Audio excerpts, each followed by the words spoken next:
சிவகங்கை மாவட்டம் சிங்கம்புணரியில் உடல்நலக்குறைவால் உயிரிழந்த தந்தைக்கு இறுதி கடமைகளை செய்துவிட்டு 10ஆம் வகுப்பு பொதுத் தேர்வை மாணவன் எழுத சென்றது சோகத்தை ஏற்படுத்தியுள்ளது. அது தொடர்பான காட்சிகளை முதலில் பார்க்கலாம்.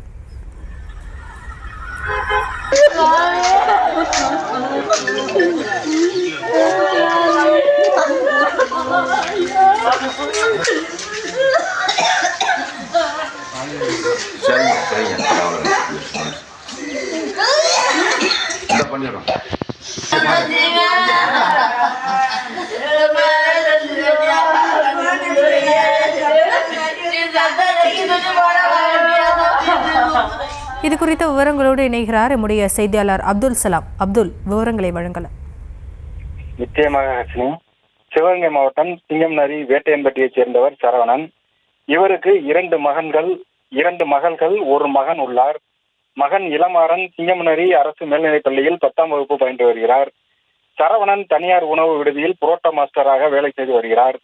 கடந்த சில தினங்களாக உடல்நிலை சரியில்லாமல் இருந்த சரவணன் மதுரை அரசு ராஜாஜி மருத்துவமனையில் சிகிச்சைக்காக சேர்க்கப்பட்டார். இன்று 10ஆம் வகுப்பு ஆங்கிலம் பொதுத் தேர்வு நடைபெறுவதால் மாணவன் இளமாறன் அப்பாவை பார்க்க மருத்துவமனை செல்லாமல் பரீட்சைக்காக தயாராகி கொண்டிருந்தார். இந்நிலையில் நேற்று ஞாயிற்றுக்கிழமை இரவு அரசு மருத்துவமனையில் சரவணன் சிகிச்சை பலனின்றி உயிரிழந்தார். இந்நிலையில் அவரது உடலை ஆம்புலன்ஸ் மூலம் சிங்கம்நரி மயானத்திற்கு இன்று காலை கொண்டு வரப்பட்டு அங்கு 10ஆம் வகுப்பு படிக்கும் மாணவன் இளமாறன் அப்பாவிற்கு மாலை அணிவித்து இறுதி சடங்குகள் செய்தார். இந்நிகழ்வு அனைவரையும் கண்கலங்க வைத்தது. இது குறித்து தகவல் அறிந்து சிங்கம்நரி பேரூராட்சி துணை சேர்மன் செந்தில்குமார் மயானத்திற்கு தனது காரில் விரைந்து வந்தார்.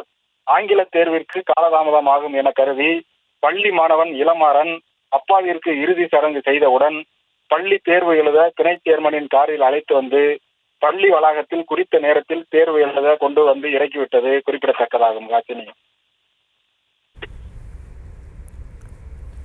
விவரங்களுக்கு நன்றி அப்துல்.